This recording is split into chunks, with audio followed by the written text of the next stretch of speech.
अस्मद्गुरुभ्यो नमः। अस्मद्परं गुरुभ्यो नमः। मङ्गलं भगवान् शम्भो, मङ्गलं वृषभध्वजः,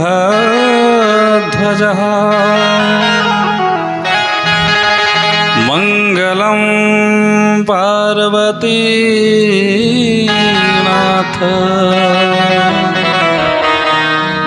मङ्गलाय तनोहरः।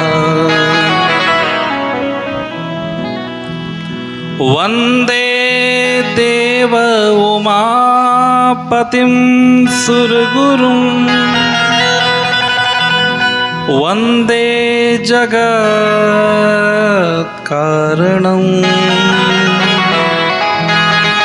वन्दे पन्नगभूषणं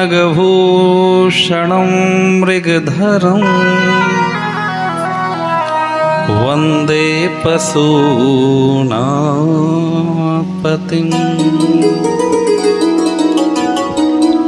वन्दे सूर्यशशाङ्कवहनिनयनं, वन्दे मुकुन्दप्रियं,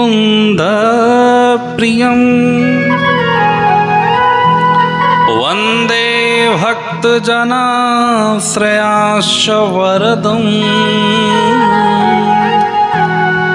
वन्दे शिवं शङ्करम्।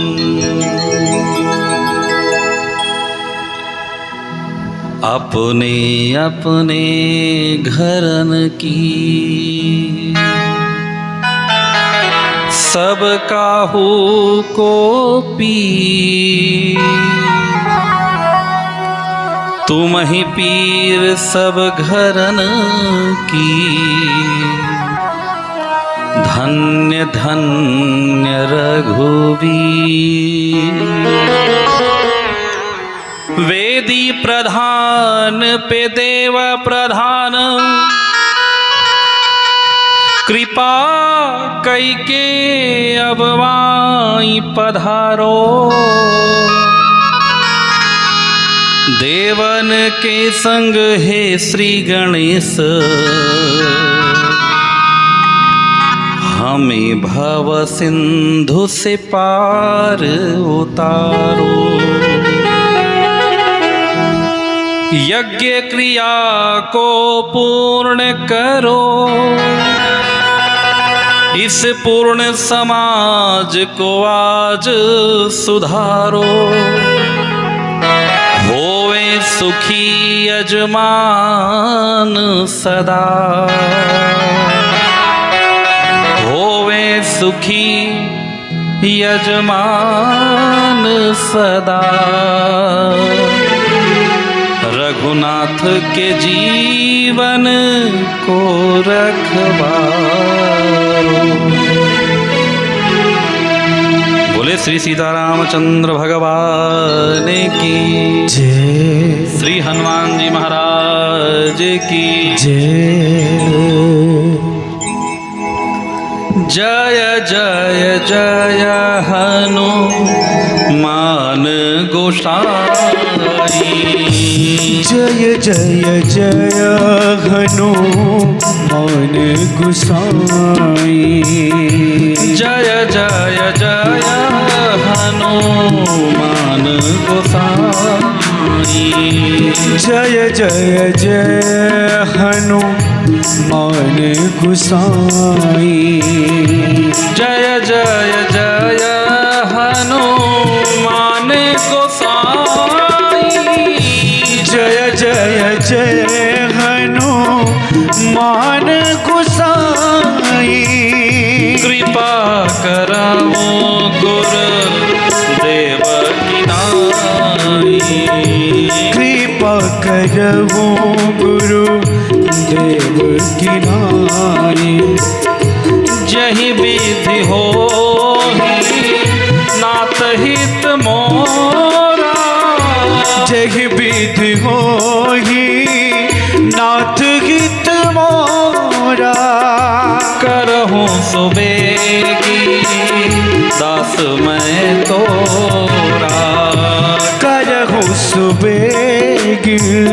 दास मैं तोरा करहूँ सबेगी दास मैं तोरा करहूँ सुबेगी दास मैं तोरा मंगल भवन अमंगल हारी मंगल भवन अमंगल हारी द्रवो सुदशरथ अजिर बिहारी तबहु सुदशरथ अजिर बिहारी द्रवो सुदशरथ अजिर बिहारी तबहु सुदशरथ अजिर बिहारी सीताराम राम राम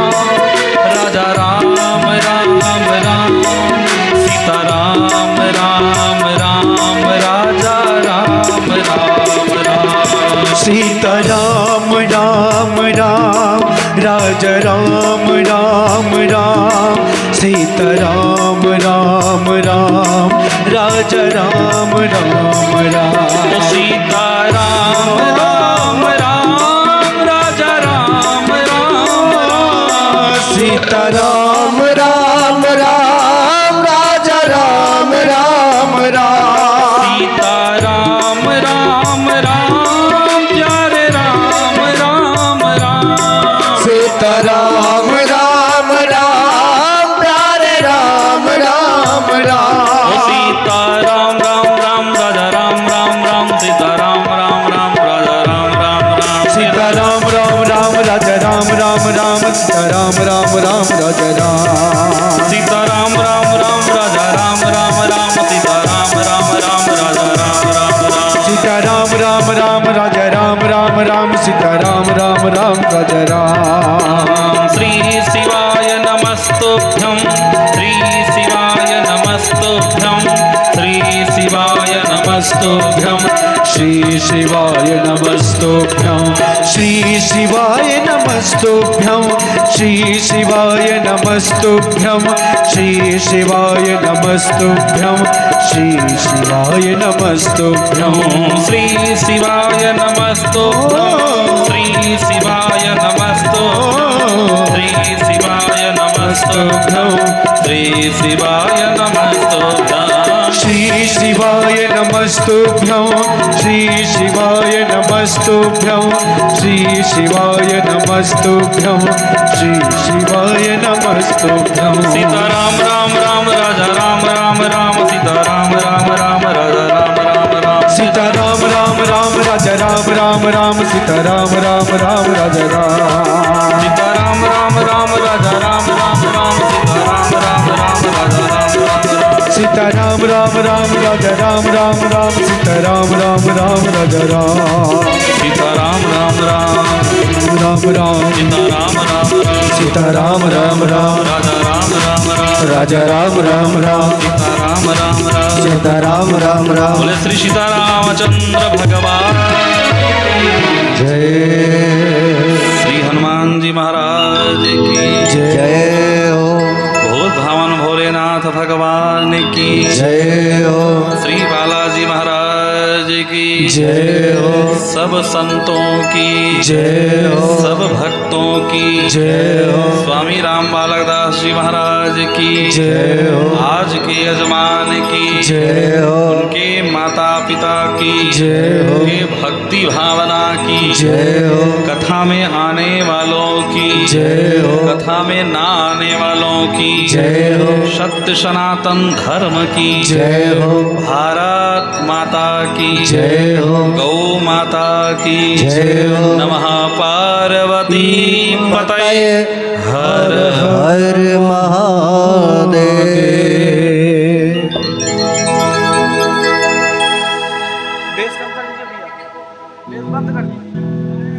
थोड़ा सा आवाज ही बढ़ा दीजिए और हल्का सा सर कर दीजिए आवाज बढ़ाइए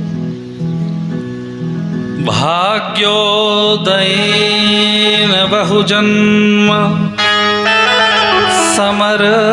समर्जितेन सत्संगमं च लभते पुरुषो यदा वै।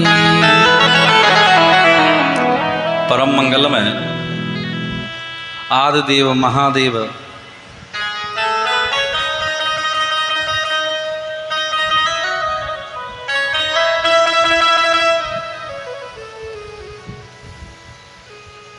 कोई लीड स्पार्क कर रहा है,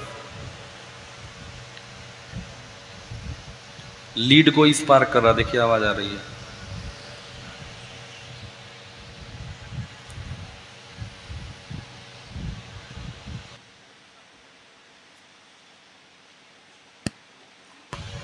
परम मंगलमय अकारण करुणा वरुणालय आदिदेव महादेव मृत्युंजय महाकाल महारुद्र भूत भावन भोलेनाथ भगवान की असीम अनुकंपा से हमारे आज के जमान श्री डॉक्टर साहब लोहिया जी, उनका समस्त परिवार एवं आप जितने लोग कथा में पधारे हैं, प्रथम बेला में आप सबने बड़ा सुंदर भव्य कलश यात्रा शोभा यात्रा किया। इसके पश्चात आप सभी कथा में पधारे। मंचस्थ हमारे श्री महाराज जी आदि तरल सरल हृदय श्री अवध की धरोहर नंदी ग्रामवासी स्वामी श्री राम बालक दास जी महाराज को प्रणाम करते हुए, सभी संतों को, सभी भक्तों को, ग्राम देवता, स्थान देवता, वास्तु देवता को प्रणाम करते हुए, आइए आज से हम और आप मिलकर के इस शिव महापुराण की भगवती गंगा में स्नान करें। जीवन में कथा की उपलब्धि धन बल से संभव नहीं है। जीवन में कथा की उपलब्धि धन बल से संभव नहीं है। कोई सोचे हमारे पास बहुत धन है तो हम कथा करा लेंगे। कल डॉक्टर साहब से चर्चा हो ही रही थी। क्यों डॉक्टर साहब, संभव नहीं है, रखे रह जाते हैं। जन बल से भी संभव नहीं है। कोई समझे हमारे पास बहुत लोग हैं हम कर लेंगे, बाहुबल से भी संभव नहीं है। यह तो केवल और केवल कृपा बल से ही संभव है। जब भगवान की कृपा होती है, अब सोचिए हम आपको क्या जाने, आप हमें क्या जाने, हमारे महाराज जी को क्या जाने। महाराज जी का संकल्प, जैसा कि मैंने बताया था आपको कि 551 राम कथा का पूर्ण हुआ, 551 भागवत कथा। अब महाराज जी का संकल्प श्री 108 शिव महापुराण का है। मैं कथा के प्रारंभ में ही आपसे निवेदन कर दूं कि ये संकल्प क्यों होता है, संत लोग ऐसा संकल्प क्यों लेते हैं, पता है आपको? क्योंकि जैसे कि मैंने आपसे निवेदन किया कि धन बल, जन बल और बाहुबल से संभव नहीं है। आप लोगों ने भी कभी विचार नहीं किया रहा होगा कि यहाँ कथा ऐसे हो जाएगी। क्यों डॉक्टर साहब? लेकिन आप देखिए सावन का ये सुंदर महीना, सावन, ये हमारे सनातन धर्म में महीने का नाम कैसे होता है जानते हैं डॉक्टर साहब? भारतीय महीने का नाम कैसे होता है? जो 27 नक्षत्र हैं, उन नक्षत्रों के अंत में जो नक्षत्र महीने के अंत में पड़ता है, उसी के आधार पे नाम रखा जाता है। जैसे चित्रा नक्षत्र आया तो प्रथम मास चैत्र हो गया, विशाखा आया वैशाख, ज्येष्ठा आया ज्येष्ठ, और ये है श्रवण, श्रवण नक्षत्र तो हो गया श्रावण, श्रावण। और वास्तव में अगर कहें तो सावन के महीने में श्रवण का ही महत्व है। सावन मतलब श्रवण, जितना श्रवण कर लीजिए, जितना सुन लीजिए। क्या सुन ले महाराज? परपंच? बोले ना, जितनी अच्छी बातें सुन लीजिए। जितनी कथा सुन लीजिए, जितनी ज्ञान, कथा का मतलब क्या? वैयाकरण में हर शब्द के अर्थ हैं, व्याकरण में, संस्कृत व्याकरण में। का अर्थ होता है ब्रह्म और था का अर्थ होता है अस्थापयति, यानी हृदय ब्रह्म स्थापयति अस्थापयति इति कथा। जो हृदय में ब्रह्म की स्थापना कर दे वही है कथा। मैं निवेदन कर रहा था कि ये संकल्प क्यों लिया जाता है, क्योंकि ऐसे शुभ काम नहीं हो पाते। प्रत्येक व्यक्ति को अपने जीवन में भागवत जी की कथा करानी चाहिए। प्रत्येक व्यक्ति को अपने जीवन में शिव पुराण की कथा करवानी चाहिए। ये पितृ के लिए होता है, पितृ मोक्ष के लिए। इसकी क्या आवश्यकता? भगवान की आप कितनी भी सेवा कर लें, भगवान का कितना भी पूजा कर लें, लेकिन अगर हमसे आपसे हमारे पितर नाराज हैं तो भगवान भी पूजा को ग्रहण नहीं करते। असली पितृ कौन है? हमारे माँ बाप, हमारे बाबा जी, दादाजी। हम लोग क्या करते हैं? जीते जी माँ बाप को जल लोग नहीं पिला पाते, और आने वाला है पितृपक्ष अगले महीने। सबसे पहले वही बाल मुड़वा करके और दाढ़ी मुड़वा के मुँह पहले जल देने चलेंगे। अब पंडित जी को घर ले आएंगे जिवाने के लिए, बोलेंगे महाराज दादी जी को पकौड़ी बहुत अच्छा लगता था, आप खाइए। दादी भी ऊपर से देख रही कि जब तक जीवित थे एक दिन नहीं पकौड़ी खिलाई, और मरने के बाद पकौड़ी खिलाया जा रहा है। तो ये भगवान की भागवत कथा या शिव पुराण की कथा पितरों के लिए विशेष है। पितृ मोक्ष विशेषतः इसमें यजमान बन के कथा किया जाए। लेकिन कथाओं में खर्चा बहुत लगता है। कथा में नहीं खर्चा है, व्यवस्था में खर्चा है। व्यवस्थाओं में बहुत खर्चा लगता है। अब प्रत्येक व्यक्ति को सुनना चाहिए, लेकिन वो कैसे सुने? तो इसके लिए हमारे महाराज जी हैं जिन्होंने ये संकल्प लिया कि राम कथा को, भागवत कथा को, सनातन धर्म को, सनातन धर्म की ध्वजा लेकर के हिंदुत्व पुनर्जागरण अभियान को स्थापित करते हुए गांव-गांव कथा लेकर के चले कि आओ और सब यहीं कथा सुन लो। थोड़ा थोड़ा सा सब करके अपना कथा सुन लो। जिसके पास हो वो भी, जिसके पास न हो वो भी, सब मिलकर के कथा सुन लीजिए। तो हमारे महाराज जी का ये संकल्प पूर्णता की तरफ, ये 35वीं शिव महापुराण की कथा है ना महाराज जी? 35वीं शिव महापुराण की कथा। अच्छा, आज प्रथम दिन है, प्रथम बैठक है। सावन की चर्चा हम लोगों ने कर ली। और अब की बार कौन सा सावन था जानते हैं आप लोग? अब की बार जो सावन आया, इसी सावन के महीने में अधिक मास आया। दुनिया का कोई भी कैलेंडर उठा के देख लीजिए, 12 महीने होते हैं, लेकिन हमारे यहाँ तीसरे वर्ष 13वां महीना आ जाता है। जानते हैं क्यों? भगवान श्री हरि विष्णु ने नरसिंह अवतार लेकर के हिरण्यकश्यप का वध किया था इसी महीने में। क्योंकि हिरण्यकश्यप ने यह वरदान मांगा था कि 12 महीने में किसी महीने में ना मरें। तो भगवान ने कहा ये 13वां स्पेशल तेरे लिए बना रहा हूँ। इस महीने का एक और नाम है पुरुषोत्तम मास। क्या नाम है? पुरुषोत्तम मास। हमारे यहाँ 2 ही पुरुषोत्तम हुए, एक लीला पुरुषोत्तम, एक मर्यादा पुरुषोत्तम। तो इसके महीने का नाम पुरुषोत्तम मास क्यों? क्योंकि जितने 12 महीने हैं, प्रत्येक महीने का कोई न कोई देवता है। अब ये अधिक मास हुआ तो इसका देवता कौन? भगवान ने कहा जिसका कोई नहीं उसके हम। जहाँ श्री राम कथा होती है तो श्री राम कथा के मुख्य श्रोता होते हैं श्री हनुमान जी महाराज।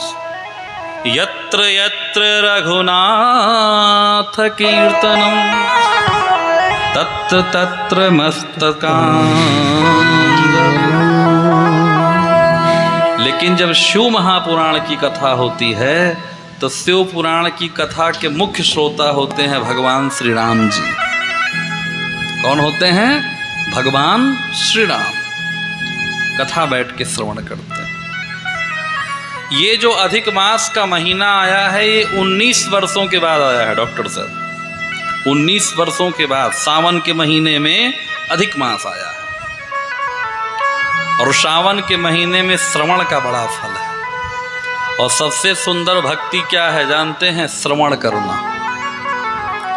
श्रवण करने से बड़ी कोई भक्ति नहीं है। ये कथा जन बल से, धन बल से, बाहुबल से संभव नहीं है। तो ये शिव पुराण की कथा है क्या? बोले शिव किसे कहते हैं? शिव किसे कहा जाता है? व्याकरण में स्वप्ने सिंह धातु से शिव की उत्पत्ति हुई, जिसका मतलब होता है जो समस्त पदार्थों का अधिष्ठान हो, जो समस्त पदार्थों का अधिष्ठान हो, जो प्रत्येक प्रकार के ताप का निवारण करने वाला हो, उसे कहते हैं शिव। शिव का एक अर्थ और होता है शिवम कल्याणम करोत इद शिवः। जो कल्याण करने वाला हो उसे कहते हैं शिव। हम लोग अपने जीवन में कुछ न सोचें, लेकिन एक बात जरूर विचार करते हैं कि हमारा कल्याण कहाँ हो, है ना? अमुक डॉक्टर के पास हम जाएंगे तो हमें लाभ मिलेगा, अमुक मंदिर में जाने पे मन की शांति होती है, अमुक जगह से कल्याण होगा। इसी तरीके से अगर हम देखें कि कल्याणकारी पुराण कौन सा है, जब हम उसकी गवेषणा करेंगे, खोज करेंगे, रिसर्च करेंगे, तो हम पाएंगे कि वह कल्याणकारी पुराण है शिव पुराण। क्योंकि शिव मतलब होता है कल्याण। अब आपके मन में आएगा कि पुराण किसे कहते हैं? पुराण किसे कहते हैं? बोले पुराण का मतलब होता है पुरा अत नवीनम।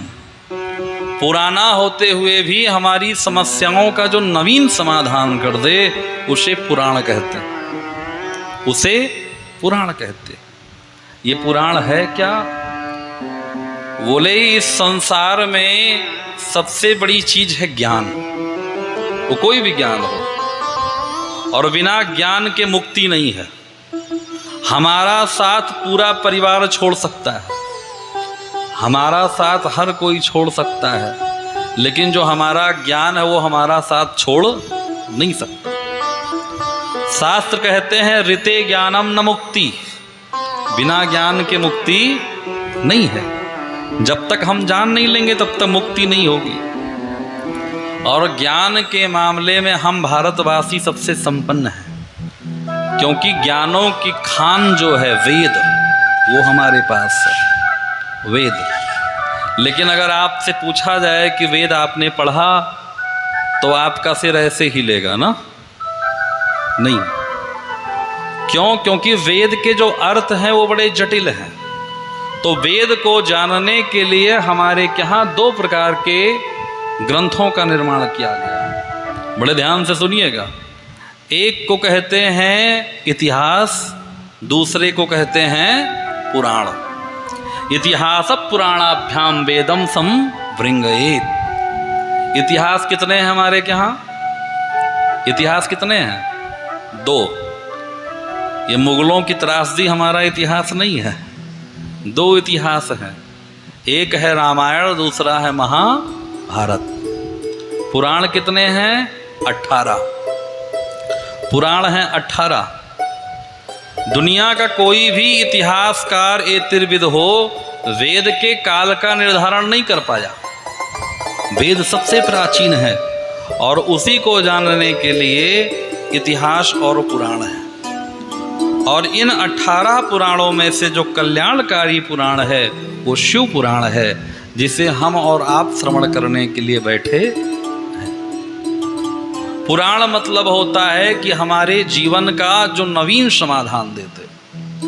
आप आज का समय देखिए, हर चीज की दवाई है, लेकिन मन ठीक करने की दवाई नहीं है। क्यों डॉक्टर साहब?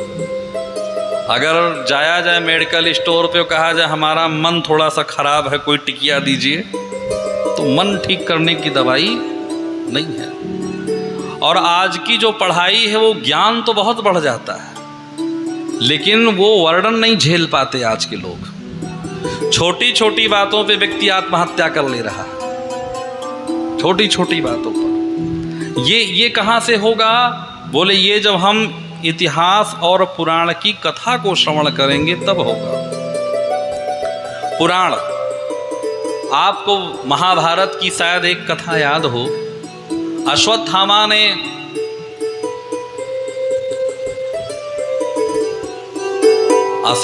ने ब्रह्मास्त्र चला दिया। कहाँ? उत्तरा के गर्भ पे। यही उत्तरा महारानी कलयुग में रानी दादी सती माता बन करके अवतार ली। बोले रानी दादी सती माता की जय हो। उत्तरा के गर्भ पे ब्रह्मास्त्र चला दिया, भगवान ने रक्षा किया।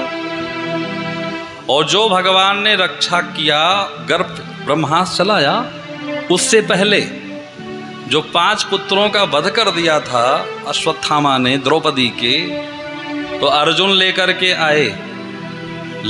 आए। अर्जुन ने कहा मार देंगे इसको। द्रौपदी ने कहा छोड़ दिया जाए। युधिष्ठिर जी ने भी कहा छोड़ दिया जाए।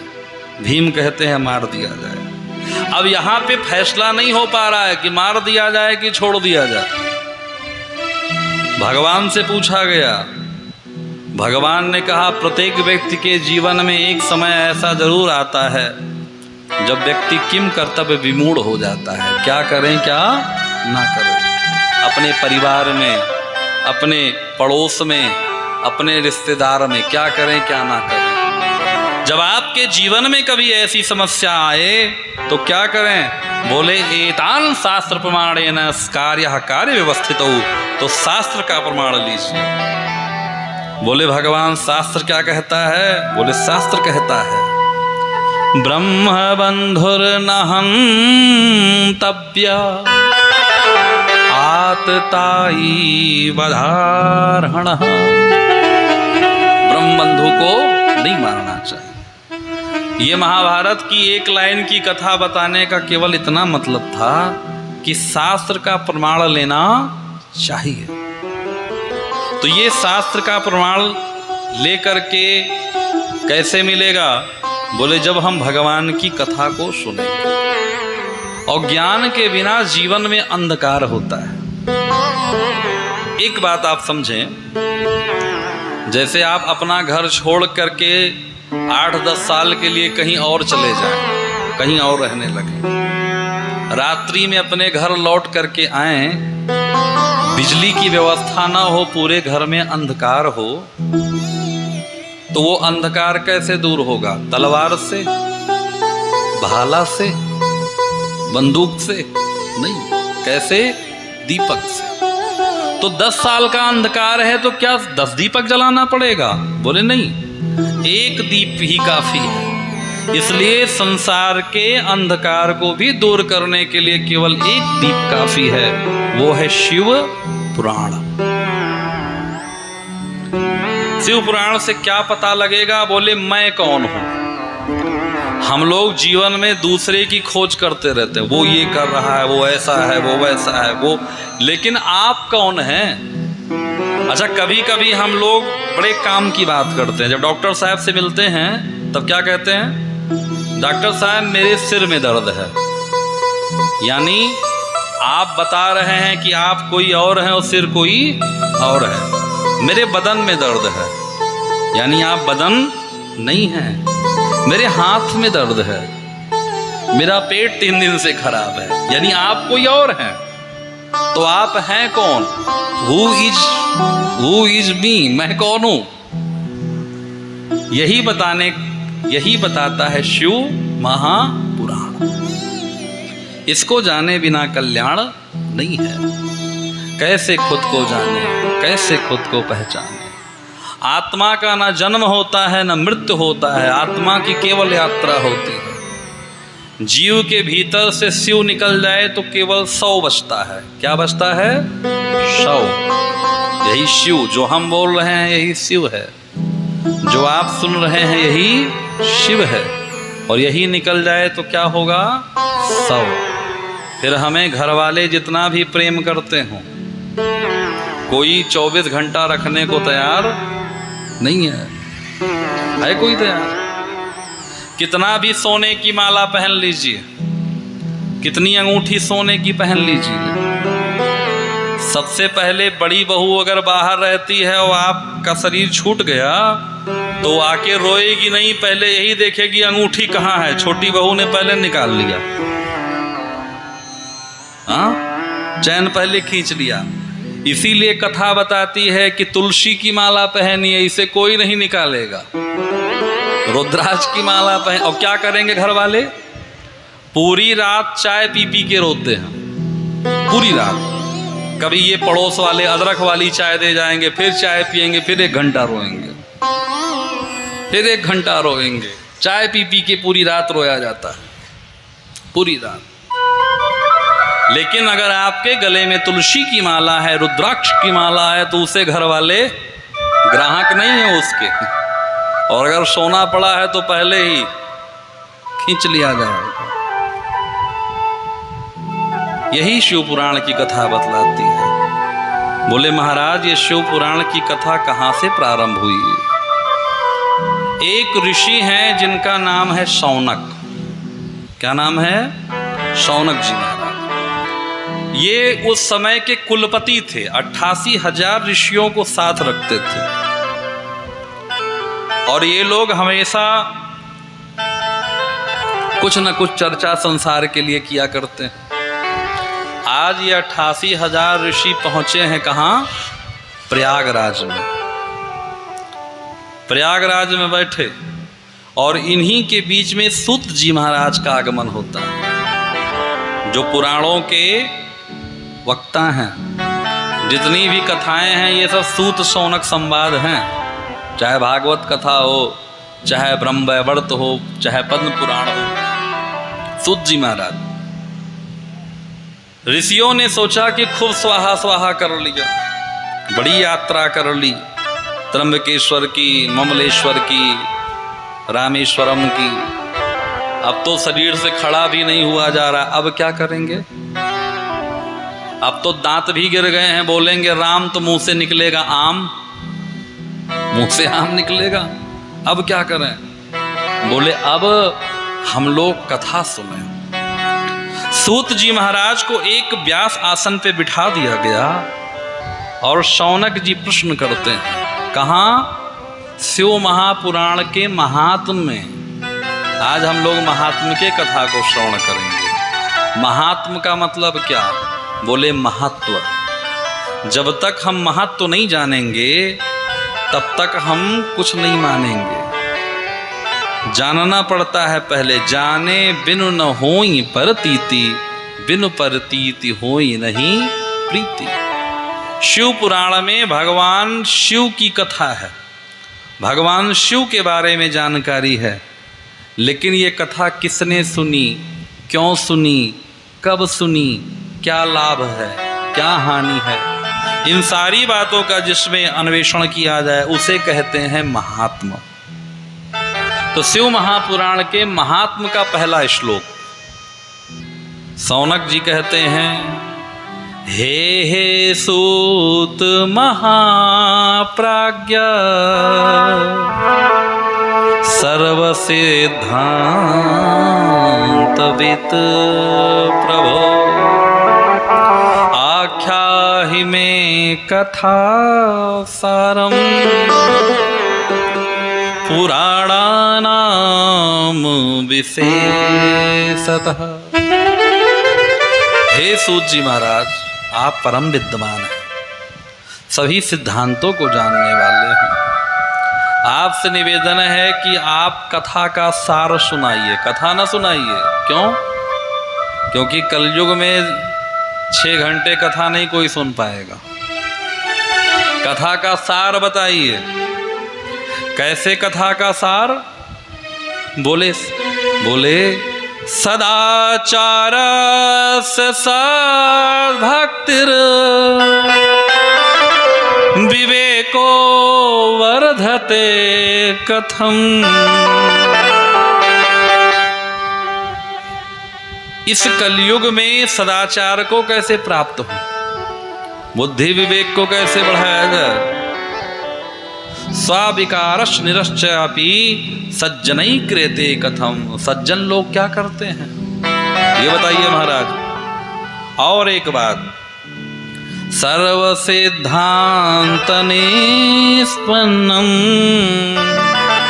भक्त्यादिक विवर्धनम शिवतोषकरं दिव्यम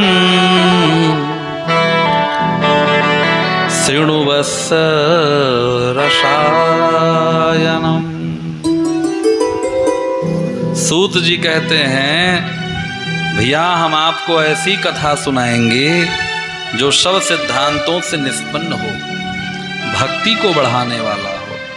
और एक महत्वपूर्ण बात सुनिए, शिव तोषकरम दिव्यम। कथा ऐसी ना हो केवल श्रोता को ही अच्छी लगे, भगवान भोलेनाथ को भी संतोष प्रदान करने वाली हो। और कैसी हो, रसायन हो। रसायन किसे कहते हैं? आयुर्वेद में दो प्रकार से दवाई होती है, एक को कहते हैं औषधि और एक को कहते हैं रसायन। क्यों डॉक्टर साहब? औषधि क्यों दी जाती है? क्योंकि रोग आपका दूर हो जाए।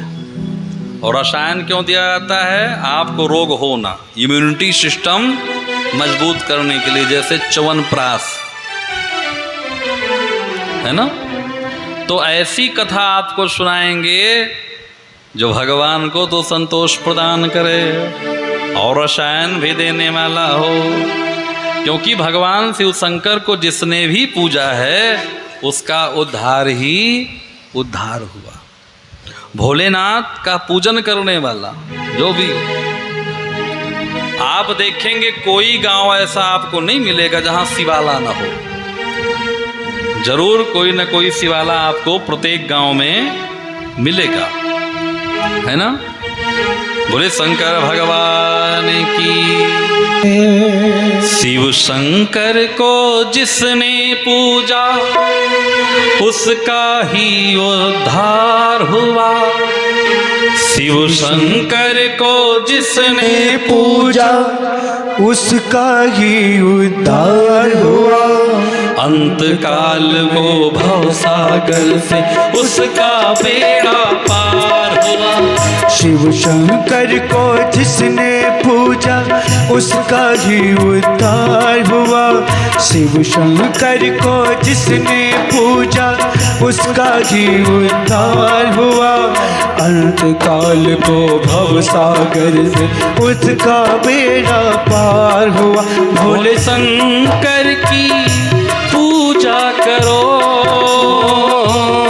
ध्यान में इनके धरो।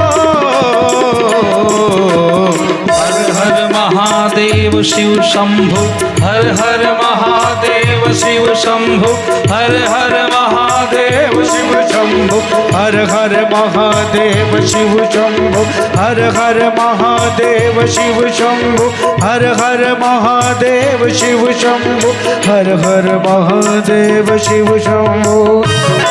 बोले शंकर भगवान की जय हो।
चरणों में आकर अर्पण जो एक बार हुआ, अंतकाल में भवसागर से उसका बेड़ा पार हुआ। बोले शंकर की पूजा करो, ध्यान चरणों में इनके धरो। शिव शंकर को जिसने पूजा उसका ही उद्धार हुआ। शिव शंकर को जिसने पूजा उसका ये उद्धार हुआ। अंतकाल में भवसागर से उसका बेड़ा पार हुआ। भोले शंकर की पूजा करो, ध्यान चरणों में इनके धरो। हर हर महादेव शिव शंभो, हर हर महादेव शिव शंभो, हर हर महादेव शिव शंभो। तालियों की सेवा करते हुए सभी लोग प्रेम से गाइए।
शक्ति का दान पाते हैं सब, शक्ति का दान पाते हैं सब। नाग असुर प्राणी सब पर ही भोले का उपकार हुआ। नाग असुर प्राणी सब पर ही भोले का उपकार हुआ। अंतकाल में भवसागर से उसका बेड़ा पार हुआ। अंतकाल में भवसागर से उसका बेड़ा पार हुआ।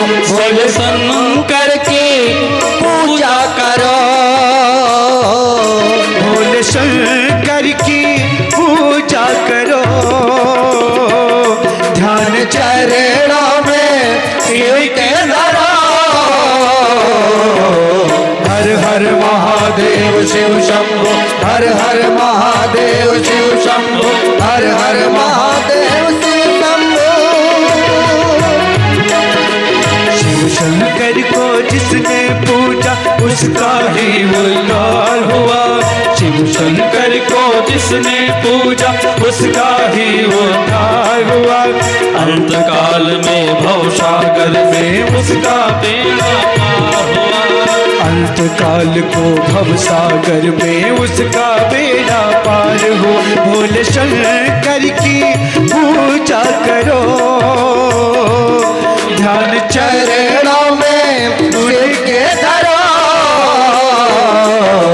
हर हर महादेव शिव शंभो, हर हर महादेव शिव शंभो, हर हर महादेव शिव शंभो।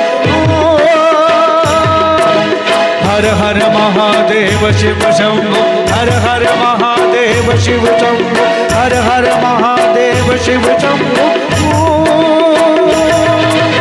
हर हर हर महादेव शिव शंभो हर हर महादेव शिव शंभो हर हर महादेव शिव शंभो हर महादेव शिव शंभो हर हर महादेव शिव शंभो हर हर महादेव शिव शंभो हर हर महादेव शिव शंभो हर हर महादेव शिव शंभो हर हर महादेव शिव शंभो हर हर महादेव शिव शंभो हर हर महादेव शिव शंभो। बोले शंकर भगवान की जय हो। शिव शंकर को जिसने पूजा उसका ही उद्धार हुआ, अंत काल में भव सागर में उसका बेड़ा पार हुआ। शिव शंकर की पूजा करो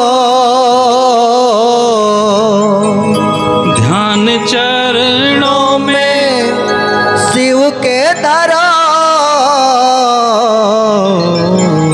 बोले शंकर भगवान की। भोलेनाथ एक ऐसे देवता हैं जिनका मंदिर 24 घंटे खुला रहता है। बाकी कोई भी भगवान हो दोपहर में 2 घड़ी के लिए मंदिर बंद हो जाता है, फिर शाम को बंद आरती के बाद। शंकर जी 24 घंटे। जहां दिन में भोले बाबा की पूजा मनुष्य करते हैं ना, रात में बाबा की पूजा के लिए राक्षस भी आते हैं, भूत प्रेत भी आते हैं, उनके गण हैं भोलेनाथ की पूजा के लिए। आपने सुबह मैंने निवेदन किया था ना कि एक बार भूत प्रेत गए बाबा से, बोले कि बाबा हम कहाँ जाएं, अपना तो घर है नहीं। जिसके घर में जाते हैं वो भी तांत्रिक बुला के बोतल में बंद करा के जमीन में गाड़ देता है।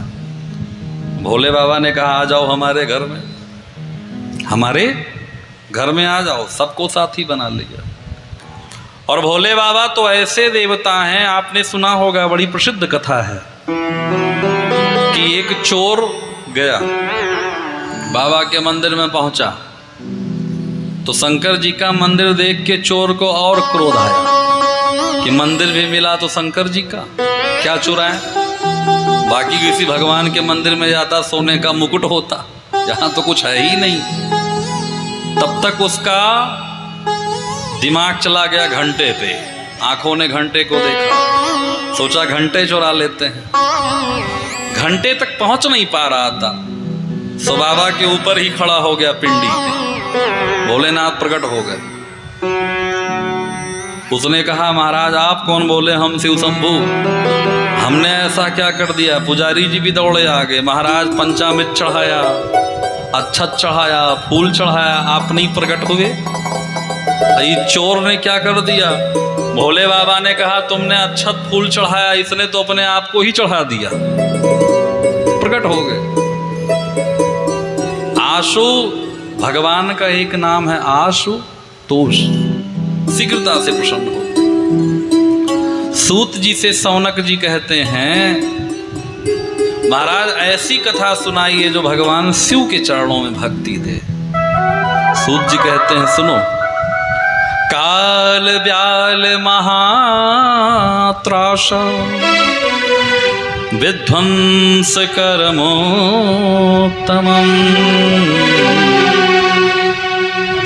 शैव पुराणं परमं शिवनोक्तं पुरामने। कहते हैं कि ये जो हम और आप हैं काल रूपी व्याल के मुख में हमेशा बैठे। अच्छा आप लोगों ने मगरमच्छ देखा है? क्यों जी, मगरमच्छ देखा है? कहीं नहीं तो टीवी में जरूर देखा होगा, ज्योग्राफी चैनल पे। अच्छा एक प्रश्न पूछते हैं आपसे, आप बताओ कोई मगरमच्छ अपना मुंह ऐसे खोला हो और मगरमच्छ के दांत पे एक चिड़िया बैठ जाए तो चिड़िया कब तक जीवित रहेगी? हाँ, जब तक मगरमच्छ अपना मुंह बंद नहीं कर लेता। ऐसे ही काल रूपी व्याल के मुख में हम और आप बैठे। आपने देखा होगा जगह जगह शहरों में लिखा रहता है यहाँ पोस्टर चिपकाना मना है। यहाँ गाड़ी पार्क करना मना है, और भी पता नहीं क्या क्या मना है। लेकिन आपने कहीं ये नहीं देखा होगा, कहीं पे लिखा हो यहाँ पे मरना मना है। कहीं देखा? क्योंकि मरा कहीं भी जा सकता है, मृत्यु कहीं भी हो सकती है। सूत जी कहते हैं कि काल रूपी व्याल के मुख में प्रत्येक व्यक्ति बैठा है, और आया है सो जाएगा राजा रंक फकीर। जो आया है उसे जाना है। जगत में कोई न परमानेंट, चाहे लगा लो ओके साबुन और चाहे लगा लो सेंट, लेकिन जगत में कोई नहीं है परमानेंट, कोई परमानेंट नहीं है, सबको जाना है। कहते हैं लेकिन व्यासेनोक्तम संक्षिप्यात् कलिजनानां हिताय च। जीना उसी का सफल है जिसे दोबारा जीने ना आना पड़े, और मरना उसी का सफल है जिसे दोबारा मरना ना पड़े। तो भोले बाबा की ये जो कथा है, ये काल रूपी व्याल के भय से मुक्त कराने वाली है। मरना प्रत्येक व्यक्ति को है, लेकिन मरना कोई नहीं चाहता। कोई मरना चाहता है?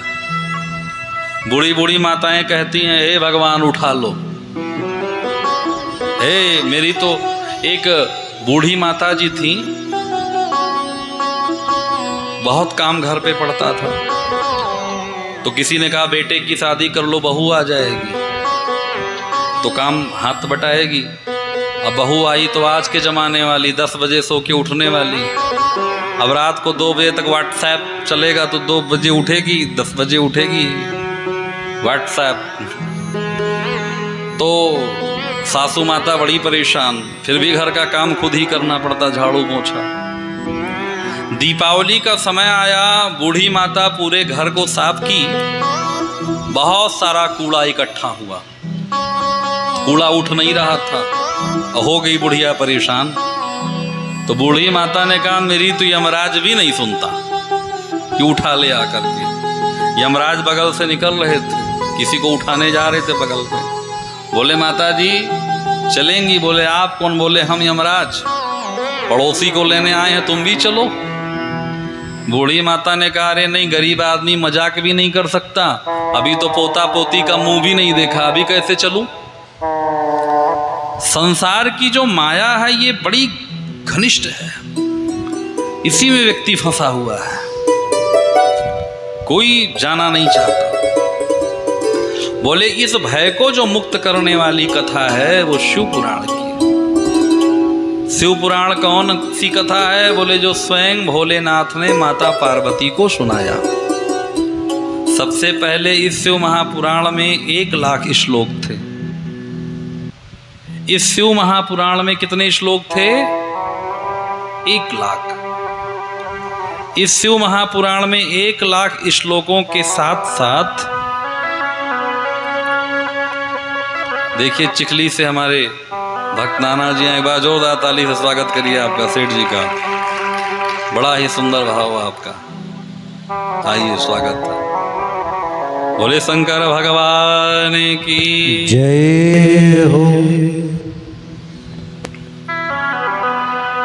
इसमें इस कथा में सबसे पहले 12 संहिताएं थी, 1 लाख श्लोक। लेकिन श्री व्यास जी ने कलयुग के कलुषित मानवों को देखते हुए इसमें श्लोक की संख्या कम कर दी। क्यों? आप किसी से चर्चा करिए दिन में कितना घंटा होता है? एक दिन में बोले 24 घंटा। 8 घंटा सो, 8 घंटा काम करो, 8 घंटा भजन करो। बोले बाकी सब ठीक है, लेकिन ये भजन वाला काम नहीं ठीक है। 8 नहीं, 4 घंटा। बोले ना, 2 ना, 1 1 घंटा नहीं। तब कितनी देर? एक ने कहा गुरुजी ऐसा कोई भजन बता दो कि एक बार कर ले काम हो जाए। तो एक गुरुजी थे, बोले बेटा ऐसा भजन बताएंगे जिंदगी में 1 बार करना है। वो आदमी नाचने लगा, बोले यही वाला ठीक है हमारे लिए, जो 1 बार करना है। कब करना है? बोले मरने से 2 मिनट पहले। मरने से। उसने कहा गुरुजी आपने फंसा दिया, ये कैसे पता लगेगा मरेंगे कब? बोले इसीलिए श्वास श्वास पे हरि भज, वृथा सांस नहीं खो,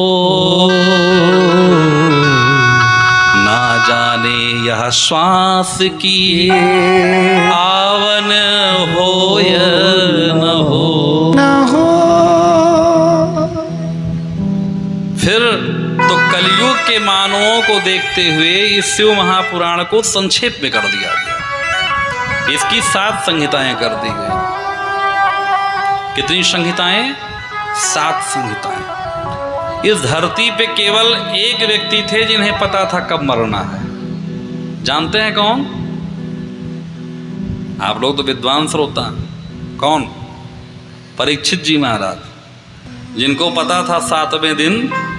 बाकी हमें आपको किसी को ये पता नहीं है कब ये निकल जाए। कि पता है आधार कार्ड पैन कार्ड के तरह कोई कार्ड तो नहीं होगा ना यमराज आवे तो दिखा दें अभी तो नहीं चलता, अभी तो बचा है मेरे पास। इसलिए शिव महापुराण ऐसा ग्रंथ है जो कल्याण करने वाला है। वंदे शिव पुराणम ही सर्वदा हम प्रसन्नधि,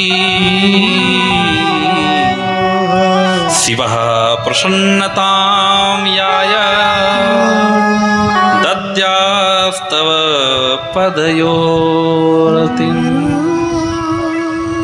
सौनक जी ने प्रश्न किया कि महाराज जी के विशुद्धं तनया कथया पापी नाम कलौ। जो आप ये कथा हमें सुनाने जा रहे हैं, इस कथा को सुन करके कौन कौन से पापी तरे हैं? पापी कौन कौन से तरे हैं? के विशुद्धंति वदंति। हमें बताइए आप, क्योंकि पुराण में रुचि कब होगी? जब उसकी महिमा को जानेंगे। तो कौन कौन से पापी तरे हैं? सूत जी कहते हैं सुनो। ए मानवः पाप कृतो दुराचार रता खला, कामादि निरता नित्यं तेपि शुद्धन्ते न वै।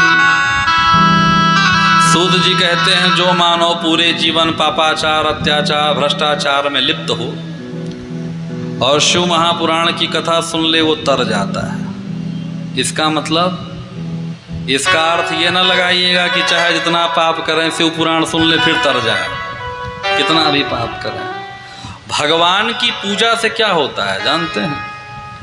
भगवान की पूजा से केवल इतना होता है कि आपको दुख और तकलीफ सहने की क्षमता मिलती है, बस। अगर आप ये सोचिए कि हम पूजा करेंगे हमारे जीवन में दुख नहीं आएगा तो गलत। हम कथा कह रहे हैं कि हमारे जीवन में समस्या नहीं है। जो सुन रहा है क्या उसके सबको छोड़िए। राम जी जब धरती पे आए तो उनके भी जीवन में समस्याएं थी। समस्या ही नहीं, आप देखो जब लक्ष्मण जी को शक्ति लगा तो सजीवन बूटी लाना पड़ा। राम जी भगवान थे, जीवित कर देते, लेकिन उस समय भी दवा और दुआ दोनों चलती थी। दवा और दुआ, इसीलिए डॉक्टर को भगवान कहा जाता है, दूसरा दर्जा भगवान का दिया जाता है, क्योंकि दवा और दुआ दोनों होनी चाहिए। पूजा पाठ से क्या होगा? अगर आपका एक्सीडेंट लिखा है कि एक्सीडेंट होगा आपका, तो निश्चित है एक्सीडेंट होगा, इसे कोई भी पूजा रोक नहीं सकता। लेकिन जहां आपका हाथ पैर टूटना है वहां खरोंच लग के ही बच जाएंगे। आपने बहुत सारी ऐसी घटनाएं सुनी होंगी, भयानक एक्सीडेंट में भी व्यक्ति बच गया। और बहुत सारी ऐसी भी घटना सुनी होगी कि बाथरूम में फिसल के गिरे वो हड्डी टूट गई। हाँ, पूजा से क्या होगा? गर्मी हो रही है, गर्मी पड़ रही है, गर्मी कोई नहीं बंद कर सकता। अपने घर में एसी लगवा लीजिए, रहिए ठंडक में, लेकिन बाहर निकलेंगे तो फिर से गर्मी होगी। पूजा और पाठ से केवल इतना होता है कि दुख और तकलीफ सहन करने की शक्ति प्राप्त होती है, और जो बहुत बड़ा संकट आप पे आने वाला है वो छोटे में ही टल जाता है। बाकी जो संकट है वो तो आएगा ही आएगा। जो ब्रह्मा आपने जो कर्म किया है वो आपको ही भोगना पड़ेगा। आप विचार करो, बबूल का वृक्ष आपने लगाया है तो आम कैसे खाओगे? आम मिलेगा खाने को? नहीं मिलेगा। जैसी करनी वैसी भरनी। इसीलिए प्रत्येक ग्रंथ में आप देखेंगे तो हर जगह लिखा है कि अपने कर्म को सुधारिए। इसको सुधारिए, कर्म को। अगर आपका कर्म अच्छा है तो सब कुछ अच्छा होता जाएगा। शिव महापुराण सुनने से क्या होगा? बोले शिव महापुराण की कथा का कोई ऐसा वर्णन? बोले हाँ। ये कथा कब सुनना चाहिए? कोई कहता है टीवी खोलो तो कथा, मोबाइल खोलो तो कथा, रोज कथा ही होती रहती है। कितना कथा सुने, कितना सुने? बोले भोजन कितना करते? सुबह भोजन किया, शाम को फिर थाली लाओ भोजन, दूसरे दिन फिर थाली लाओ भोजन। तो जैसे भोजन करते हो वैसे भजन भी करना चाहिए। लेकिन एक बात है, भोजन में मांत्रा है, भोजन में मांत्रा है। देखिए, भा भापे ओ का मांत्रा, लेकिन भजन में कोई मांत्रा नहीं है। भा ज न भजन, यानी भोजन मांत्रा में करो नहीं तो पेट खराब हो सकता है, और भजन करने में कोई मांत्रा नहीं है। इसलिए सदा सेव्या सदा सेव्या सदा सेव्या विशेषतः एतत् शिव पुराणस्य कथा परम पावनी। भगवान की कथा हमेशा सुनना चाहिए। भागवत जी के महात्म्य में बड़ा सुंदर वर्णन यहाँ मिलता है। सदा सेव्या श्रीमद् भागवती कथा। क्या होगा सुनने से? बोले यश्रवण मात्रेण हरिश्चित्तम समाश्रय, भगवान चित्त में चिपक जाएगा। इसका एक उदाहरण दिया गया। एक बार नारद जी वृंदावन गए। कहाँ गए? वृंदावन। जो नारद जी वृंदावन गए तो देखा कि एक गोपी बैठी थी समाधि लगाए। तो नारद जी ने सोचा वृंदावन में नंद नंदन ब्रजचंदन गोपाल हैं, कन्हैया हैं, पदनख चंदिका भी जिन्हें बड़े बड़े संतों को अमलात्मा विमलात्मा महात्मा को नहीं मिलती, और ऐसे परमात्मा के बाद भी ये गोपी समाधि लगाई है, चल के पूछो। नारद जी गोपी के पास गए, पूछा हे गोपी तू किसका ध्यान कर रही है? गोपी ने नेत्र खोला, नारद जी को प्रणाम किया। महाराज प्रणाम। नारद जी ने कहा प्रणाम। किसका ध्यान कर रही है? गोपी ने कहा किसी का ध्यानवान नहीं कर रही, मैं तो आफत विपत की मारी हूँ। कैसी विपत? बोले ये काला काला नंद का लाला मेरे मन में ऐसा बस गया है, मेरे भाव जगत का ऐसा स्वामी बन गया, जैसे ही एकांत पाता है आके बैठ जाता है। मैं बहुत परेशान। महाराज आज सुबह की बात सुनो। क्या? बोले उठने में विलंब हो गया था, मेरी सास ने 50 गाली दी मुझे। अरे पड़ी पड़ी सोती रहेगी क्या? सूरज सिर पे चढ़ाया, जा करके गाय लगा के आ, दूध निकाल के आ। दूध निकालने में गई, बगल में काला काला मुरली वाला आके बैठ गया। अरे भाभी सारा दूध अकेले पी लेगी क्या? देख सुबह से भूख को डोल रहा है। मैंने कहा लाला अपना मुखड़ा खोल। जैसे उसने अपना मुंह खोला, मैं उसके मुंह में ही दूध दोहने लगी। मेरी सास ने पीछे से आवाज लगाई, अरे पगली कहाँ दिमाग है, सारा दूध नीचे गिर रहा है। नंद का लाला गायब। घर में आई, मेरी सास ने कहा आज मेहमान आ रहे हैं, चावल धान से चावल बना दे। पहले रोज धान कूट के चावल निकाला जाता था ना, चावल बना दे। जैसे मैं धान कूटने लगी, वो काला काला मुरली वाला आके बैठ गया। क्यों री भाभी नाराज है क्या? मुझसे बात करने लगा। मेरी सास ने फिर 10 गाली दी। अकेले बैठी कहाँ बकर बकर कर रही है, जाकर के यमुना जी में पानी भर के ला। नारद बाबा, मैं यमुना में पानी भरने आई और जैसे मैंने मटकी भरी, मटकी उठाई तो मटकी उठ नहीं रही थी, पानी ज़्यादा आ गया। फिर वो काला काला मुरली वाला आ गया। भाभी कहो तो थोड़ा सा हाथ लगा दूं? तो हमने कहा तनिक हाथ लगा दे लाला। उसने नीचे से हाथ लगाया, मैंने मटकी छोड़ी, गिरी, पट्ट से फूट गई। और ये मटकी साधारण नहीं थी नारद बाबा। नारद जी ने कहा सोने चांदी की थी क्या? बोले नहीं, मेरे सास के मायके की थी। सास के मायके की थी। रोज मेरी सास गाली देती थी, आज पीटेगी भी। तो मैं बैठ करके समाधि इसलिए लगाई हूं कि आज अपने हृदय से नंद के लाला को बाहर निकाल दूंगा। जब ये बाहर चला जाएगा तो ही मैं जाऊंगी। नारद जी ने कहा ऐसा विपरीत योग, जिन भगवान को लोग बैठ के तपस्या करते हैं उनका दर्शन नहीं पाते, आज गोपी के हृदय में चिपक गया है।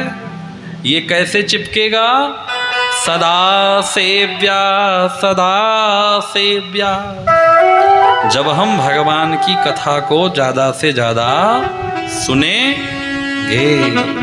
बोले शंकर भगवान की जय। तो ये कथा किसने सुनी? बोले सुनिए। किरात नगर में एक देवराज नाम के ब्राह्मण रहते थे। अच्छा, आप लोगों की समझ में आ रही है ना? कितने लोगों के समझ में कथा आ रही? जरा हाथ उठाइए। चलिए, ना समझ कौन बने? जिसके समझ में नहीं आ रही होगी वो भी उठा लेगा। लेकिन ऐसा नहीं है, आप लोग तो बहुत अच्छे। बाजो ताली अपने लिए। किरात नगर में एक ब्राह्मण थे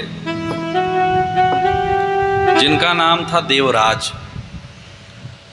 ये ब्राह्मण बड़ा ज्ञान दुर्बल था, अपने लोगों को ही ठगता था, विश्वासघात करता था, दूध बेचने का काम करता था, दूध से ज़्यादा दूध में पानी मिलाता था, दूध से ज़्यादा पानी मिला के बेचता था।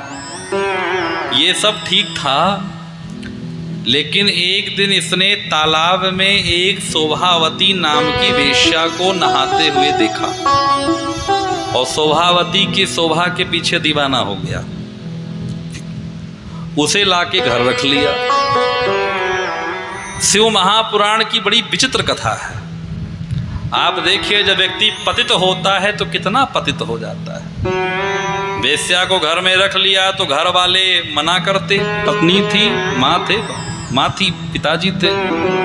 वेश्या ने कहा सुनो जी, या तो हम रहेंगी या तो आपके माँ बाप, आपकी पत्नी। इसने क्या किया कि अपने माता पिता और पत्नी का गला काट दिया, मार डाला। जब व्यक्ति पतित होता है तो कितनी नीचता पे चला जाए इसका कोई प्रमाण नहीं है। मार डाला इसने और शोभावती से विवाह कर लिया। लेकिन वेश्या किसकी होती है? जब इसका सारा धन छीन लिया तो वेश्या ने इसे घर से बाहर कर दिया। अब ये घर से बाहर दर दर भटकने लगा। एक दिन ये प्रतिष्ठानपुर पहुंचा। प्रतिष्ठानपुर मतलब प्रयागराज। प्रयागराज में एक स्थान है झूसी। झूसी प्रयाग में पहुंचा ये। वहाँ जब ये पहुँचा तो उसने एक शिवालय देखा जहाँ बहुत से साधु संत एकत्र हुए थे। देवराज उसी मंदिर में रुक गया। रात्रि में उसे बहुत तेज बुखार आया। तीव्र बुखार के कारण उसका शरीर तपने लगा तो वो कहीं जा नहीं पाया वहाँ से। वहाँ पर शिव महापुराण की कथा चल रही थी। ना चाहते हुए गलती से इसने शिव महापुराण की कथा सुन ली। कैसे?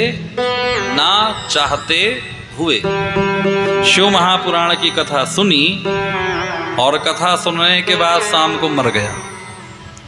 जो मर गया तो इसे लेने के लिए यम के दूत आए, भगवान शिव के भी दूत आ गए। यमराज ने कहा महाराज आप कैसे आ गए? इसने पूरे जीवन अत्याचार, भ्रष्टाचार, पापाचार, माता पिता की हत्या तक की है। बोले अंत में इसने भगवान की कथा सुनी। बोले जानबूझ के नहीं सुना, गलती से सुना। कैसे सुना? गलती से। बोले जैसे भी सुना, वस्तु शक्ति ज्ञान की अपेक्षा नहीं करती।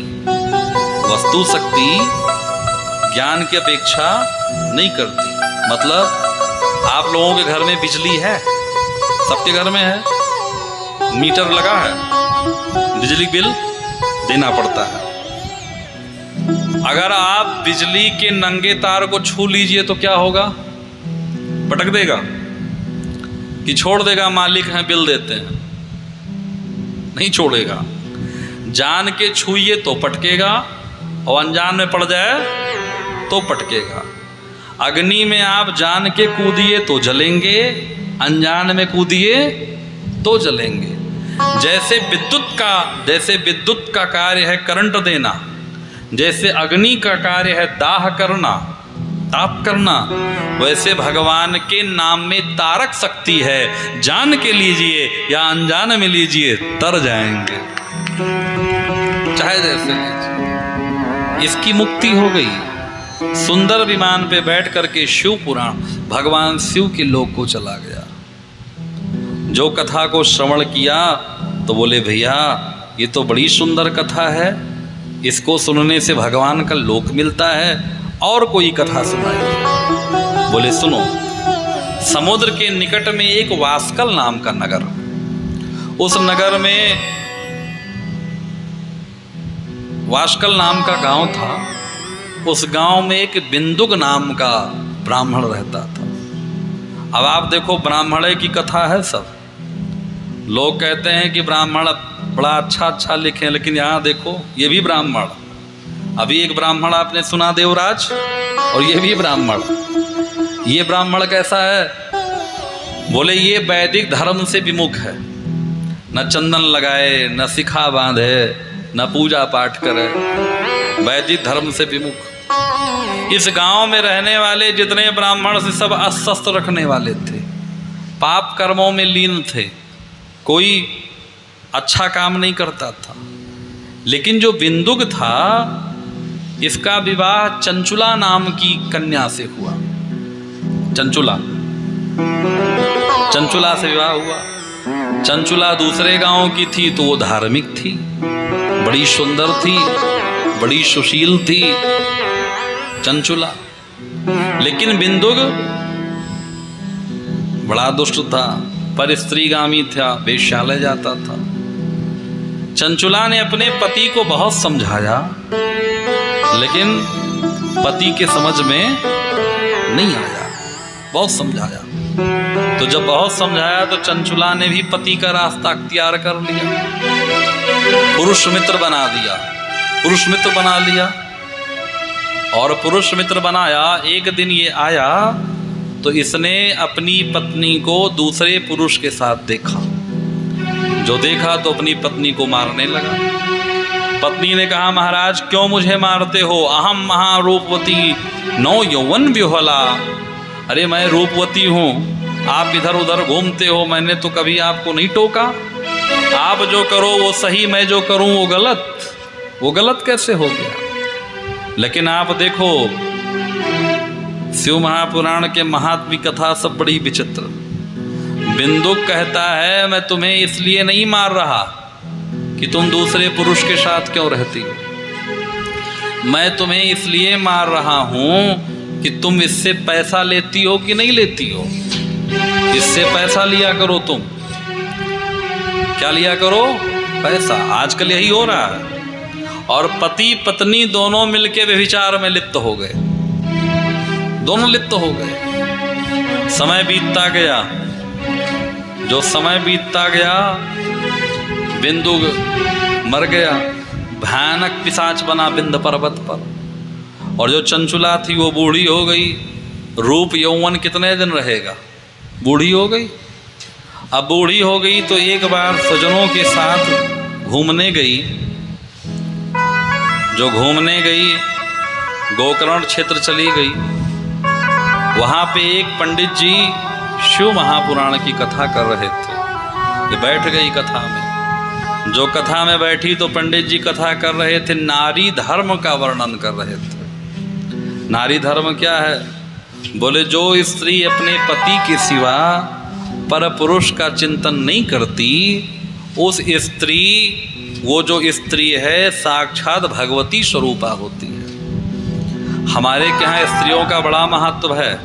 क्या कहा जाता है? यत नारी पूजन्ते रमन्ते तत्र देवता। जिस घर में नारी का सम्मान होता है, जिस घर की बिटिया प्रसन्न रहती हैं, जिस घर की बहुएं खिलखिलाती हैं आंगन में, ऐसा घर साक्षात भगवान का घर माना जाता है। साक्षात भगवान का घर होता है।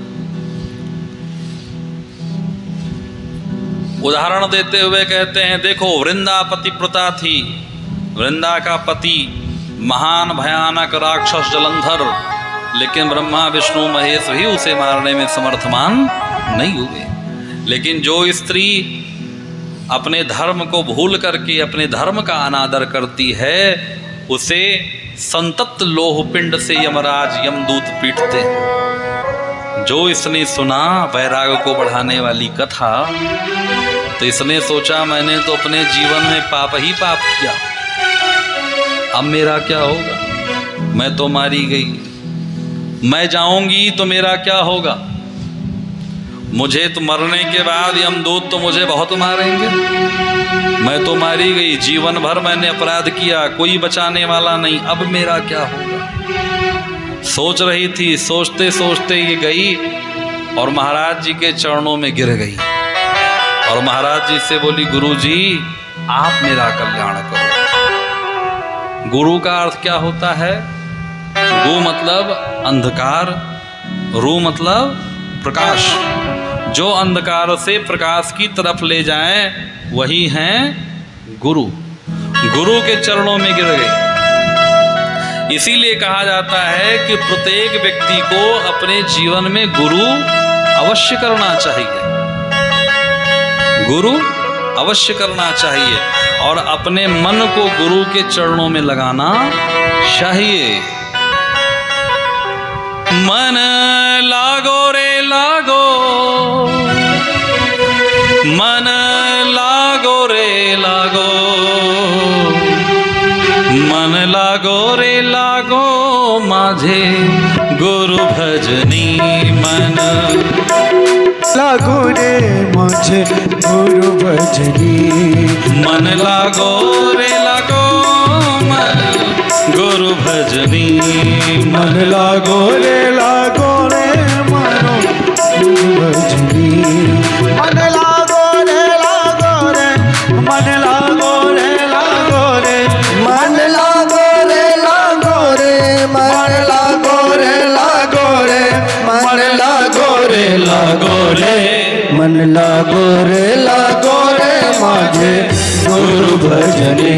मन लागो रे माझे गुरु भजनी। बोले गुरुदेव भगवान की जय हो।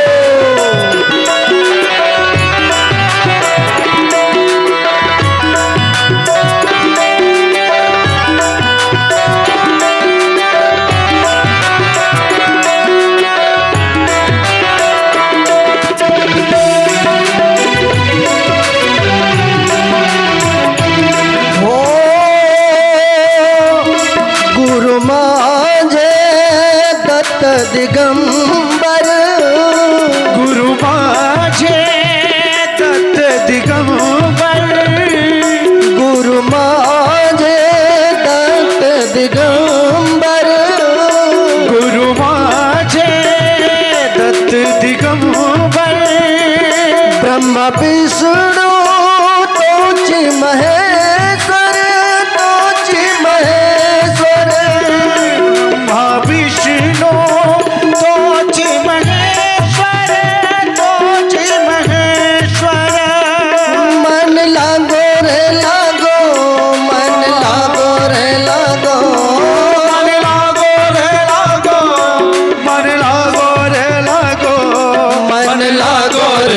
लागो मन लागो रे माझे गुरु भजनी मन लागो रे गुरु भजनी।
मन लागो रे माझे गुरु भजनी मन लागो रे गुरु भजनी मन लागो रे माझे गुरु भजनी मन लागो रे माझे गुरु भजनी।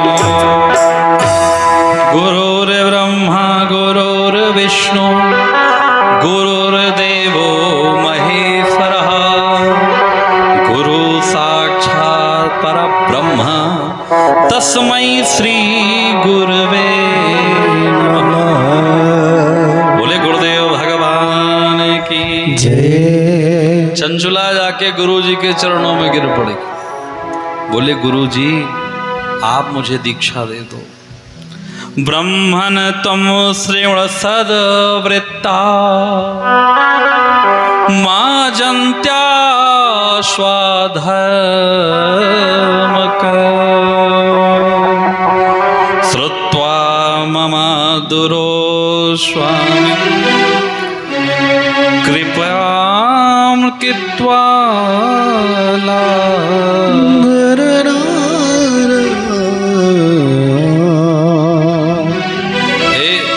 पानी देने वाले भैया, पानी वहीं रहने दीजिए, जिसकी इच्छा होगी उठ के पी लेगा। बीच में पानी और चाय और पकौड़ी न चलाइए, वहीं रख दीजिए, जिसको उठना होगा उठ के पी लेंगे। बोले शंकर भगवान की जय। चंचुला कहती है कि हे ब्राह्मण, मैं अपने धर्म को नहीं जानती थी, इसलिए मेरे द्वारा ऐसा दुराचार हुआ। हे स्वामिन, आप मेरा उद्धार कीजिए। पाप काटने का सबसे अच्छा तरीका जानते हैं क्या? प्रायश्चित करना।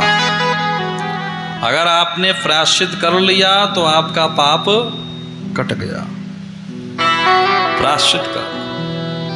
हम लोग चुपके से बहुत सारे काम कर लेते हैं, कोई देख नहीं रहा, करते हैं ना।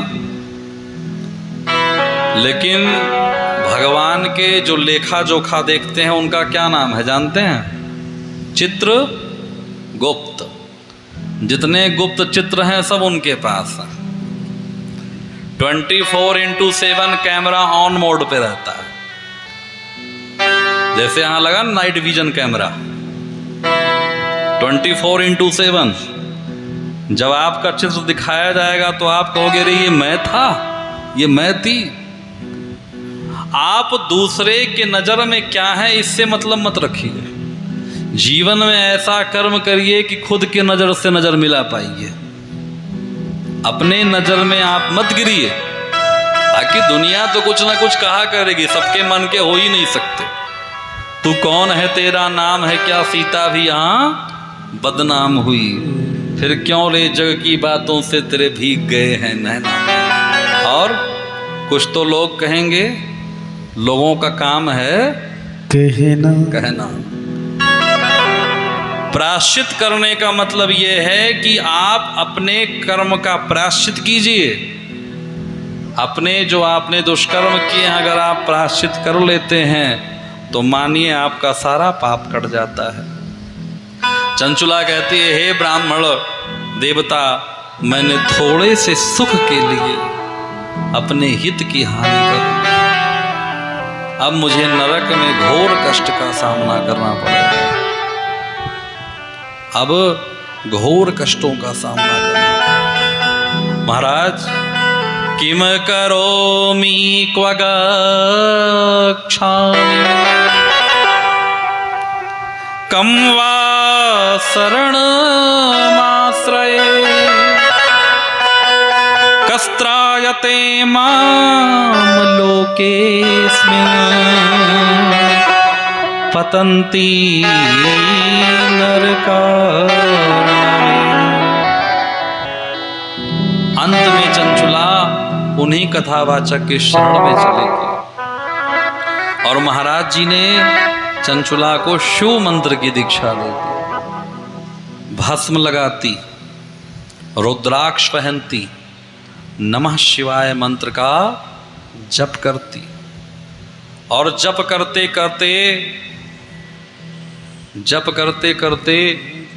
मंत्र कहते कहते उसका शरीर पवित्र हो गया, मन पवित्र हो गया। और जो मन पवित्र हुआ तो कबीरदास जी कहते हैं, कबीरा मन निर्मल भया बसे गंग के तीर, पीछे पीछे हरि फिरे कहत कबीर कबीर।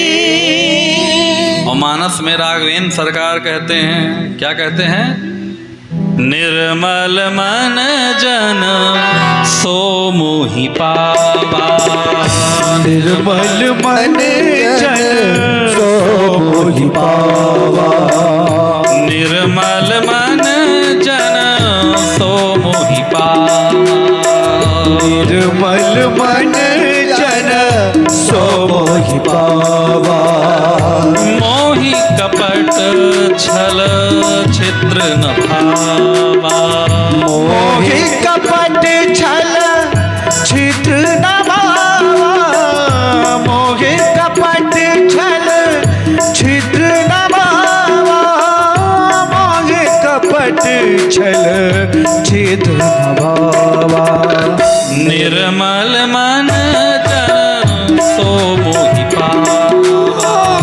निर्मल मन जन सो मोहि पावा। जिसका मन निर्मल हो वही भगवान को पा सकता है। तन को निर्मल करने के लिए तो रोज साबुन घिस के लगाते हैं, लेकिन मन को निर्मल करने के लिए केवल और केवल एक साधन है, क्या, भगवान की कथा। चंचुला ने भगवान की कथा श्रवण की और भगवान की कथा श्रवण करके और जब उसका शरीर शांत हुआ तो उसे कोई तकलीफ नहीं हुई और भगवान भोलेनाथ के लोक को चली गई और माता गौरी ने उसे अपना प्रिय सखी बना लिया। बोले शिव महापुराण की जय। ये कथा श्रवण का फल है। आज कथा के प्रथम दिवस हम लोग उद्घोषित समय से बड़े विलंब में थे। कल से 2 बजे हमारे कलाकार बंधु यहाँ आ जाएंगे। हनुमान चालीसा का पाठ और 1-2 भजन आप लोग श्रवण करेंगे। इसके बाद 2:45 बजे हम आ जाएंगे। 3 बजे से कथा प्रारंभ होगी और 5:30 बजे तक करेक्ट कथा से चलेंगे। 5:30 पौने 6 तक फिर श्री महाराज जी का आशीर्वचन। आज प्रथम दिन हमारे यजमान श्री डॉक्टर लोहिया जी सपरिवार बने थे। एक बार जोरदार तालियों से स्वागत करिए डॉक्टर साहब का। आपने यजमान बन के आज अपने पितरों के लिए पूजन किया। ये जो सुंदर वेदी बनी है इसकी स्थापना की, पितरों का पूजन किया। कल के जो यजमान बनने वाले होंगे वो संपर्क कर सकते हैं डॉक्टर साहब से या हमारे श्री महाराज जी से। आइए, आपका ज़्यादा समय न लेते हुए, क्योंकि आप लोग आए हैं बैठे हैं और आरती का समय धीरे धीरे हो रहा है, तो मैं निवेदन करूंगा श्री महाराज जी से कि महाराज जी आज प्रथम दिवस की प्रथम बेला में हम लोगों को आशीर्वचन दें। इसके बाद आगे की व्यवस्था। एक बार जोरदार तालियों से श्री महाराज जी का स्वागत करिए। श्री राम श्री राम। बोलिए राजा रामचंद्र भगवान की जय श्री हनुमान जी महाराज की जय भक्त समाज की जय आज के आनंद की जय हो जय सीताराम। पार्वती पते हर हर महादेव। मंगलम कौशलेन्द्राय महानी गुणावधे चक्रवर्ती तनुजाए सार्वभौमाय मंगलम।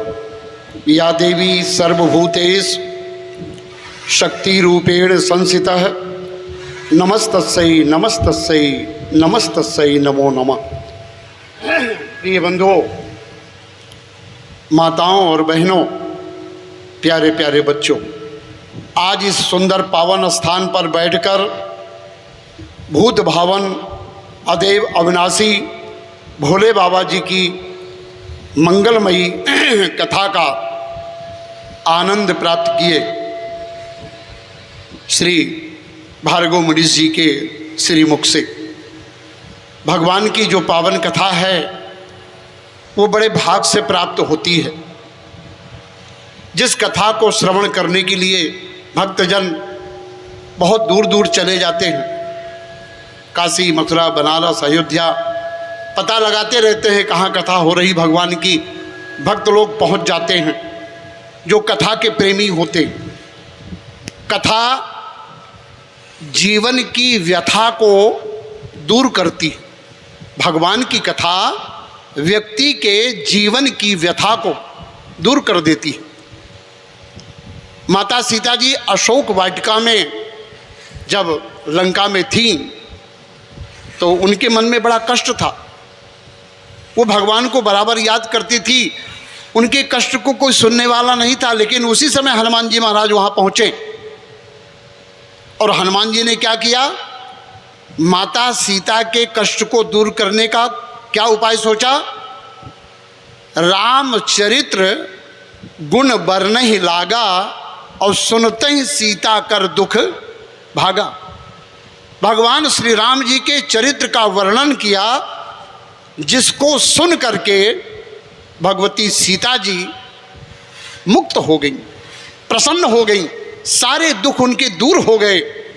इसलिए सज्जनों, माताओं और बहनों, ये भगवान की कथा ये सहज में नहीं मिली है। इस कथा को प्राप्त करने के लिए आप लोगों को तपस्या करनी पड़ी है। ये जो आप लोगों का पूजन पाठ, जप तप, मंदिर जाना, जाप करना, जल चढ़ाना, ये धीरे धीरे एकत्रित होकर के आज शिव महापुराण के रूप में आपको ये कथा प्राप्त हुई है। ये कथा भोले बाबा जी स्वयं कथा के बड़े प्रेमी हैं। शंकर भगवान जिनकी हम लोग कथा सुन रहे हैं, शंकर भगवान ये राम कथा के बड़े प्रेमी हैं। ये कैलाश छोड़कर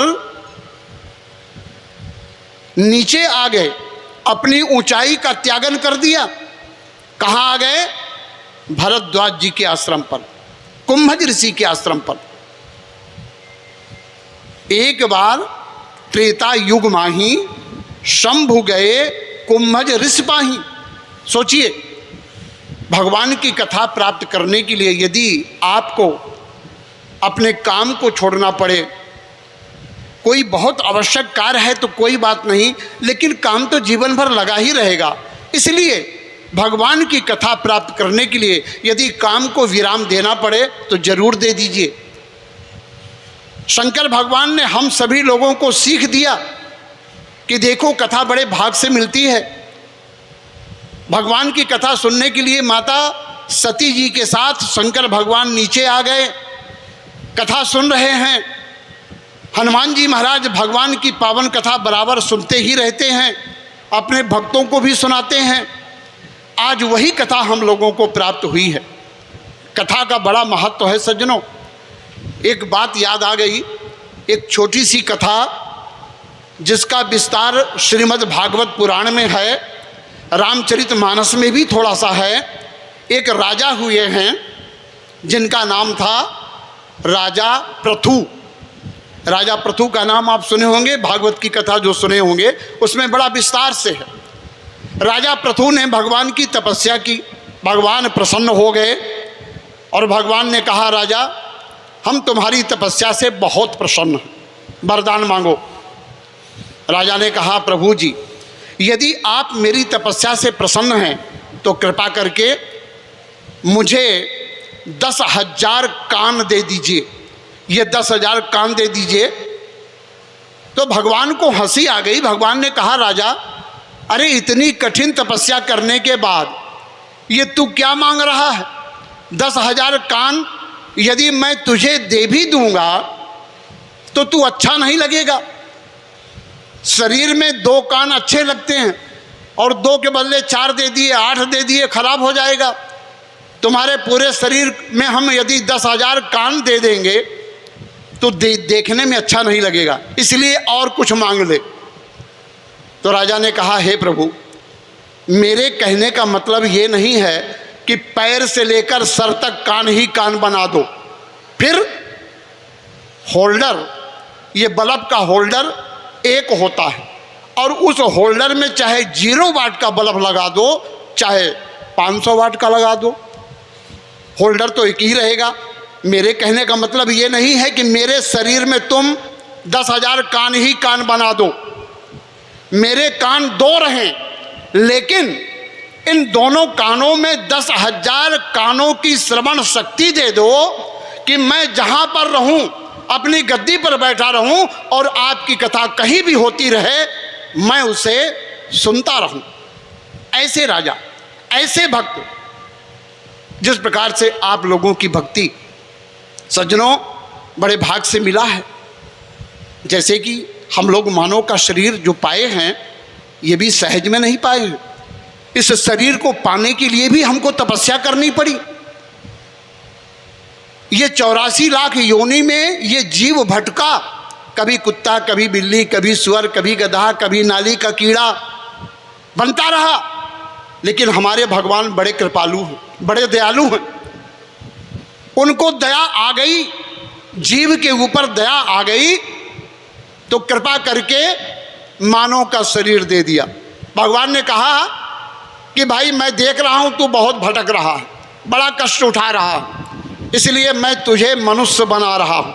लेकिन शर्त है कि मानव बनने के बाद तू केवल व्यापार में, बिजनेस में, परिवार में समय मत बिताना, करना जरूर लेकिन मेरा भजन भी करना, धर्म का काम करना, पुण्य का काम करना, अपना भी कल्याण करना और समाज का भी कल्याण करना।